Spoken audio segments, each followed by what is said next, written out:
Hey traders, welcome to Charts and Coffee. Hope everyone's having a great Wednesday morning. It's actually cold here in, where's my lighting? There we go. It's actually cold down here in South Florida. Woke up to not 90-degree weather. Hope everyone's having a good morning. I actually also, this morning, I know, in all transparency, because that is what we're all about in Charts and Coffee and the Sector Secrets Mastery. Yes, there's some coffee in here, but I made some, I don't know why they call it ceremonial, but I had some ceremonial cacao this morning. Not too bad. No sweetener, nothing. Just 4 ounces of water, 1 ounce of chopped up cacao. Not bad. Ain't coffee. Don't worry, this will not become cacao and charts anytime soon, but not too bad. All right, so as always, gang, phone lines are open for your requests. If you have any symbols that you want to take a look at, let me know if you're long or short. Let me know what time frame you're looking at. Let me know what your outlook is or what it is you're trying to do, and then run that through the structure or run that through the volume, the volatility, and see what we've got. Speaking of that, this morning before kicking off the show, the Lorna bot and I were looking at gold, and we were just taking a peek at the way in which the volatility on, you can see here, the fourth upset, and this is on purpose. This is not an accident. This is not an error. Upset the daily price movement range. So the gray, which is normally support, started printing above the gold, which is normally resistance. What does that mean? First of all, this doesn't mean that there's a sell or a buy or anything. The first thing is it simply means there's increased volatility. This volatility that's beyond the 68% probability for this particular symbol on that particular day, right? And that's another thing that's unique to the DPMR. So if you look back on the 4th, right? So this was Monday.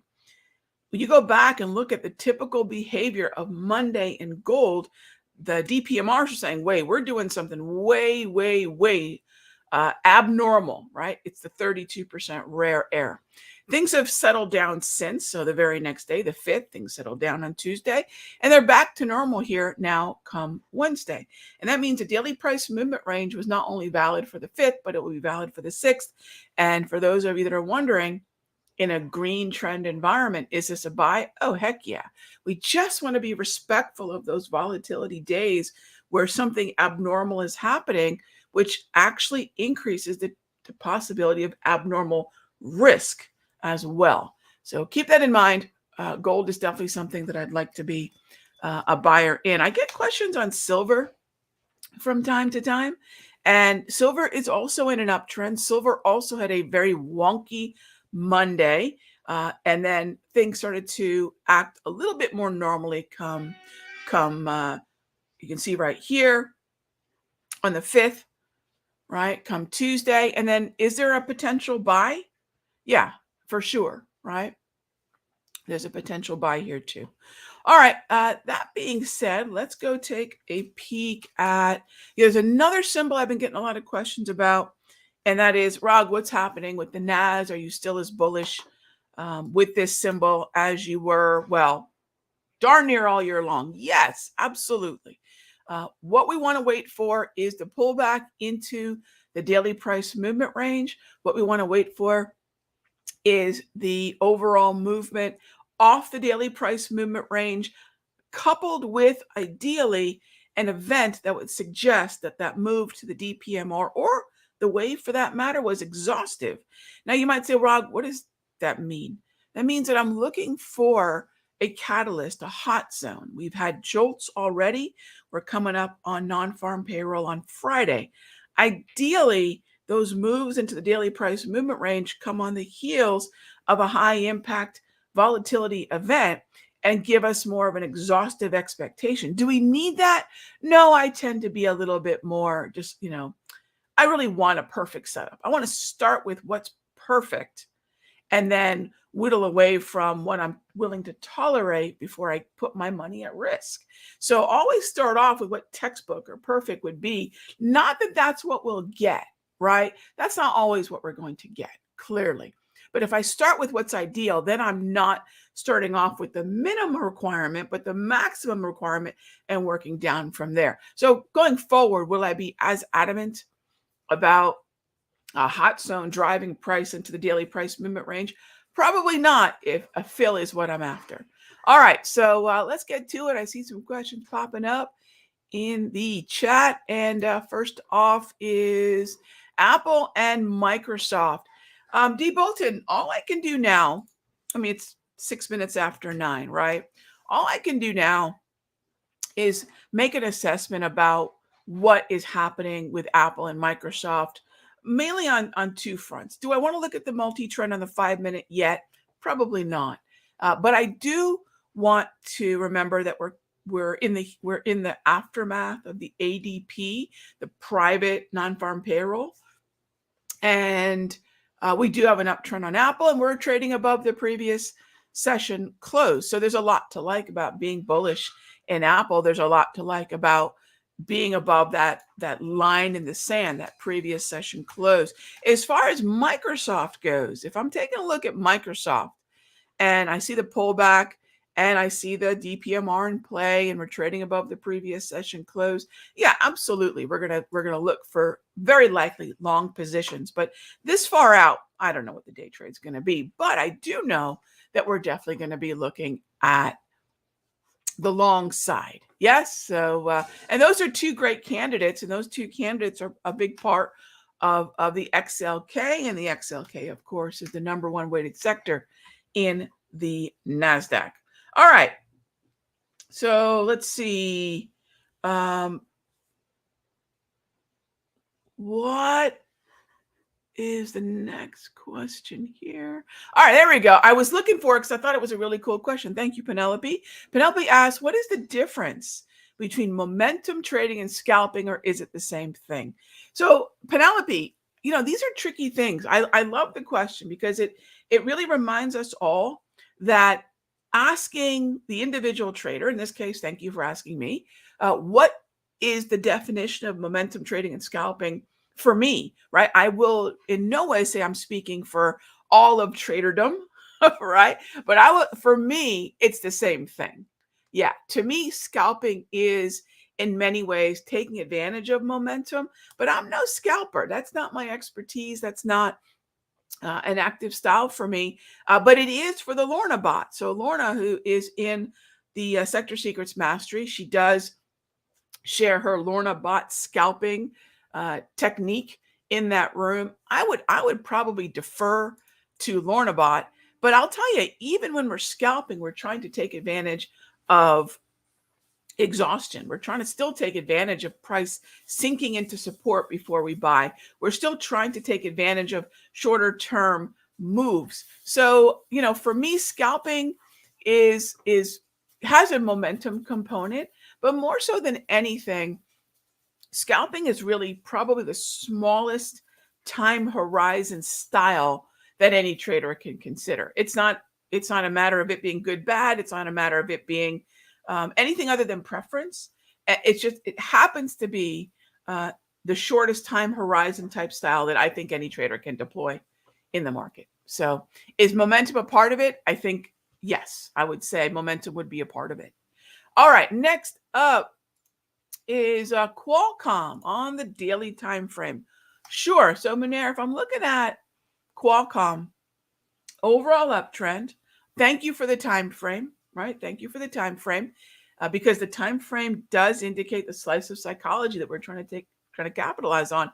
And related to Penelope's question, a daily time frame is going to have a bigger time horizon. So that said, do I want to be buying pullbacks here? I do. The question is, where on earth are they? Where are the pullbacks in Qualcomm? How aggressive do I have to be?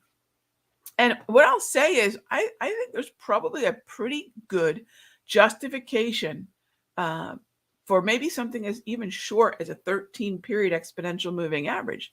Now, for that, I'll use something along the lines of the 13 propulsion.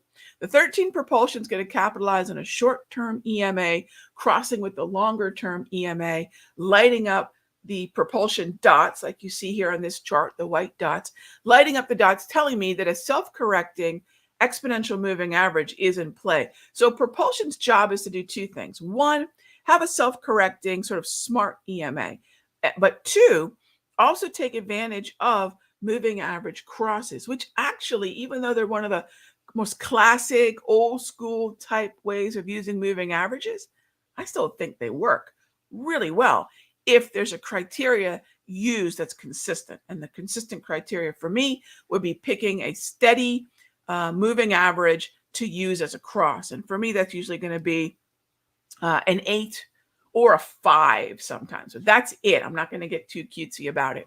And I think that at this point, in an accelerated view of the daily chart of Qualcomm, we should be looking at probably a shallower pullback. And then also, another thing you can do, Munair, and again, this is sort of the question before the question, why Qualcomm, right? Is Qualcomm the best example of a stock in that sector? Or might there be more? So it's not just Qualcomm, or might there be others that may be pulling back, giving us opportunity when Qualcomm isn't? So it's always good to know where the individual stock that we're looking at is hanging out in the broader markets, because it just opens up to more related or sometimes better possibilities. All right. Moving on. Thank you for the question. What is the name of those lower green and yellow, the two bars at the bottom? BLP, this is a staple on all my charts, and it's something that's included with the Sector Secrets Mastery, by the way. It's called the multi-trend. And what it does is it studies 4 exponential moving averages, and its job, and it has one job, and it does it really well, is to tell me what the momentum, that's the upper row, and the trend, that's the bottom row, is doing. Red is bearish, yellow is neutral, green is bullish. All right, Richard asks, what's my opinion on SPY? Well, my first opinion is I'm going to start with the ES, because the ES is that more nearly 24-hour view of what's happening in the S&P. So anything that I see on the ES will map to SPY, will map to SPX, will map to MES micro futures. We want to be buyers here. Now, again, lacking a time frame, Richard, I don't know what time frame you're looking at, so I'll just go to the daily. So on the daily, I want to be a buyer. And there's a lot of reasons I want to be a buyer. XLK is moving higher, XLF is moving higher, and these are the main 2 cylinders within the engine that is the S&P. So if I've got a bullish overall outlook on the ES, that means I want to buy the dip in SPY, in MES, in SPX, etc. Right back to the, definitely right back to looking at the daily price movement range, right back to buying the dip. And that's going to be something that, as we go through December, should continue to work, because the S&P is up on the year. The S&P is above the 200 propulsion. The S&P has 2 out of 3 cylinders, if you will, sectors firing away. It's hard to bet against a relative outperformer like SPY. All right. Next up, by the way, uptrends on the buy list was gold. Hey, I appreciate it, because my time cutting those videos is only as good as you all benefiting from them. And so I appreciate your time. It was a 11-minute video. Okay. We've been doing some beefy videos lately. I promise we'll start shortening them up a little bit. But as of late, we've been really trying to, frankly, I'm trying to, as the year winds down, I'm really trying to give you all an idea of what we're doing in the mastery. I'm trying to give you an idea of how I trade. And for 2 reasons. One, what we've been doing has been working all year. 2, I really want everyone watching the video to be able to discern whether or not I'm someone who can help them with their trading or not. I don't want to waste your time at all. I want you to go, gosh, Rog, I've been watching you in Charts and Coffee. I've been watching your videos, and that style resonates with me. Or, Rog, good for you. I'm glad you've been doing this for 30 years, but it does not resonate with me. And both decisions are really important. And the only way I know to be able to do that is give you all a preview of what we do as best I can. So I appreciate the time, of course. All right, next up, how do I feel about early trading before 9:30? Eddie, I don't have a problem with it. I mean, I would focus on day trades. And so it's not a matter of how I feel about it. Here are the realities. All right, my friend. First of all, it's not stocks. It's not ETFs. It's going to be futures or forex. So the first consideration is what market type are you open to trading? If it's futures and forex, fantastic. Pre-market, pre 9:30 works. The next thing is which window pre-market, right? Are you going to focus on the European or UK open? Are you going to focus on the Asian close? Or are you going to focus on the, say, 2 to 2.5 hours before the bell in New York? And so again, these are all decisions that every trader makes. And if it's between 7 and say 7 and 9:30 Eastern, again, it's still futures, it's still forex. And so my feeling about it is not so much whether or not it's feasible. It is. There's another adjustment we have to make when we're taking a look at 7 to 9:30, for example. 9:30 might as well be another planet. 9:30 might as well be another day. Because remember, at 9:30, now the Wall Street bell rings, now there's a whole other level of participation. Whatever was happening in the hour or minutes before that, it could be a completely different thing. How many times have we seen a candle on our chart that's 2 inches tall on the screen? This is what 9:30 presents. I would definitely have a cutoff at 9:30. The other thing is be aware of 8:30 hot zones, or in the example of today, be aware of the 8:15 hot zones. Be aware of hot zones that are released at 8:30 a.m. that are going to affect that 7 to 9:30 window. And so that's really it. The last thing is adjust for the different amount of volatility, because the volatility based on daily price movement ranges, the volatility at that point in the morning is distinctly different, much smaller. Usually, unless there's an 8:30 hot zone, like non-farm, usually the volatility is going to be far less than what we'd see after 9:30. All right. So thank you for the question. Next up is, what are my thoughts on 5-minute Intel? So again, gang, it's, until the bell rings, kind of going back to Eddie's question. Any opinion that I'm going to have before 9:30 is simply a pre-market opinion that could get completely upended at 9:30. So there's no way to look at what it is we're going to do on Intel after 9:30 at 9:18 in the morning. What I can say, though, is where are we right now? Are we above the previous session close? Are we in a trend on the daily? So we're on a trend on the daily, which is cool. And we're at 42.34 right now, which is above, right? If I take a look here, is it above the previous session close? Yeah, not only is it above the previous session close, it's pretty much at the high. So we're going to open pretty strong. I'll be likely looking for buying opportunities. But again, please remember, there's no way to know 10, 20, 30 minutes before the bell rings if Intel's going to have one of those crazy 9:30 opening candles. That said, the things that I can do before the bell rings would be, where is Intel in relation to the previous session close? And what's the structure on the daily time frame? Is there a path of least resistance? And that would be a yes. All right. The next question is, and thank you, Pierre, for the question. Mike says, can't get, I appreciate that, Mike. Oh, believe me, but you can. Yes, absolutely. We could hit Raghee threshold. We can. Just ask my husband. All right. Charles says, yes, the trading room offers tons of value. I appreciate that. Jay Charles. That's very, very generous of you. Look, I was just bragging on the folks in the mastery yesterday because it is a little oasis. It's an oasis of focusing on trading. It's an oasis of supporting each other, knowing that trading, really great trading happens when people are doing something very similar at a high level. And if I were to imagine, if my room was actually a trading floor, what's the best way to accomplish success? Educate everybody in a particular style that's been time tested. make sure we stay focused on that style. We don't start to wander off into let's try this other disparate thing that we haven't time tested. I'll give you an example. I mentioned Lorna Bot has a scalping style, right?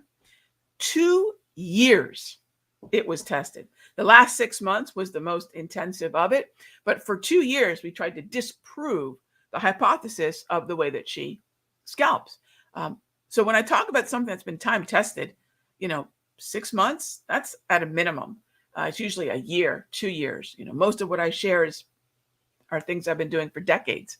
And so once I know something's going to work through all sorts of seasons of the market, then we stay focused on the best opportunities and we work together and support each other. And, clearly 2 eyes are fine, but, having hundreds of eyes on the market looking at things in a similar way is extremely powerful. All right. So with that being said, gang, I am running over time. Thank you as always for your questions. Thanks for being here for Charts and Coffee. I got to shut up now and head on over to the Mastery folks and get our day started. Be good to each other, gang. I'll talk with you soon.